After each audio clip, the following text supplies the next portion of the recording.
Pai do Senhor, meus irmãos, estamos aqui mais uma vez com a série A Verdade em 7 Minutos. Desta vez a pergunta é: pode, porventura, um crente ser possesso por um demônio? Um fiel, melhorar, ser possesso por um demônio? Vamos lá? Querido Deus, eterno Pai, estamos gratos por tudo que o Senhor tem feito. Tu és misericordioso e sua misericórdia nos alcançou. Obrigado, Senhor. Agradecemos pela morte do teu Filho Jesus, que nos conduziu a ti. Obrigado, em nome de Jesus. Amém. Alguém poderia dizer, mas que pergunta é essa? Gente, é uma pergunta importante. Porque tem movimentos por aí que andam expulsando um demônio à torta direita, aí a 100 por 1 de crente. De crente? De gente que se diz crente. Mas será possível um cristão estar possesso por demônios? Vamos lá. A verdade é que algumas pessoas, por não ter conhecimento suficiente do que Deus fez na vida deles, acabam se sujeitando a esse tipo de coisa, sem imaginar que eles estão trazendo para si maldições das quais eles, se conhecessem a verdade, jamais estariam sujeitos.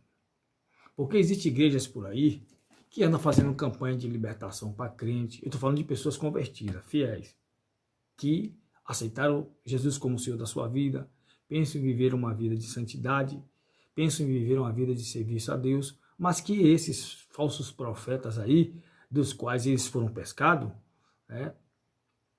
esses é que dizem, colocam na mente dessas pessoas que ainda não têm o devido conhecimento da verdade, de que essas pessoas, elas estão à mercê das possessões demoníacas, de tal modo que um cristão, crente fiel, a qualquer momento, ele pode ser ele pode ser possuído por um demônio.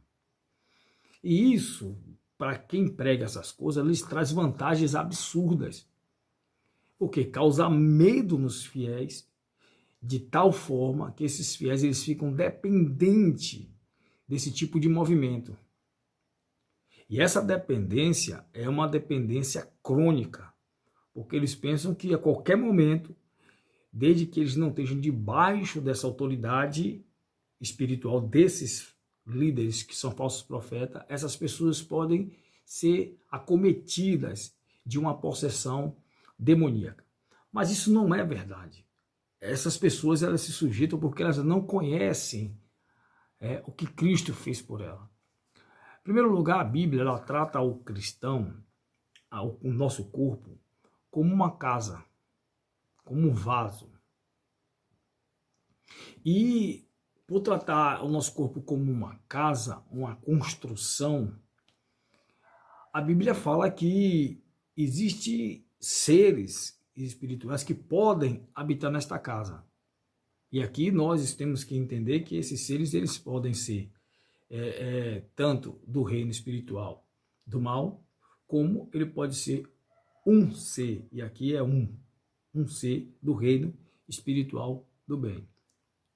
Enquanto do lado do mal são seres, e aqui nós estamos falando dos demônios, que têm poder para possuir pessoas, do outro lado nós temos um ser único, que tem poder de possuir pessoas. Quando eu falo possuir, não é possuir no mesmo aspecto que os demônios, mas de morar, vamos entender como morada. Esses demônios podem morar nesta casa, que é o nosso corpo, como o Espírito Santo pode morar na nossa casa, que é o nosso corpo. Não é possessão. Possessão lhe tira as faculdades. O Espírito não tira a faculdade de ninguém. Então o termo que eu falei foi até um termo incorreto, não é possessão. Vamos entender como morada. O Espírito pode morar nessa casa, assim como os demônios podem morar nessa casa chamada corpo. Porém, tem um detalhe. Jesus, na parábola, quando Jesus fala sobre traz a ideia de possessão, ele diz assim, capítulo 11 de Lucas, versículos números 22, 21 e 22. Diz Assim, quando o valente guarda armada a sua casa, em segurança está tudo quanto tem, mas, sobrevindo outro mais valente do que ele, e vencendo, tira-lhe toda a armadura em que confiava e reparte os seus despojos. Jesus está falando aqui de uma possessão do inimigo que está guardando a casa, que é o corpo, mas chega outro mais valente e tira-lhe dali, arruma a casa. Então Jesus está tratando do corpo humano como uma morada, de onde este inimigo estava morando. E aí vem mais valente, que é Cristo, tira ele dali, arruma a casa, que logo na frente ele fala que a casa está arrumada. E por que Cristo arruma a casa? Porque a casa estava bagunçada. O demônio tinha bagunçado a casa, tinha prostituição, enfim, tinha pecados. Jesus vem, arruma essa casa, porque quando ele morre, ele compra esta casa com seu sangue, arruma ela limpa todinha com seu sangue, porque os pecados são perdoados, preparando-a para quê? Olha aqui para que Jesus está preparando. Capítulo de número 3 de 1 aos Coríntios. Vamos ver aqui o versículo de número 16, que diz assim, ó. Não sabeis vós que sois o templo de Deus e que o Espírito de Deus habita em vós? Olha aí, o Espírito de Deus habita em nós. E no capítulo 6, um pouquinho mais para frente, ele repete.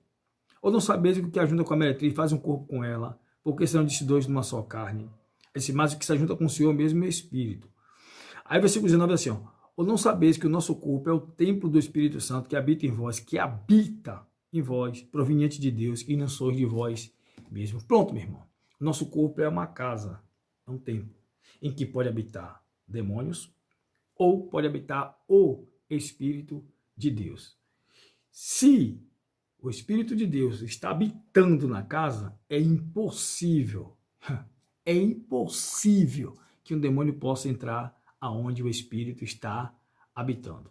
Então, que o Senhor continue abençoando a todos. É impossível um demônio habitar numa casa em que já está habitando o Espírito de Deus. Amém. Que Deus continue abençoando a todos. Amém.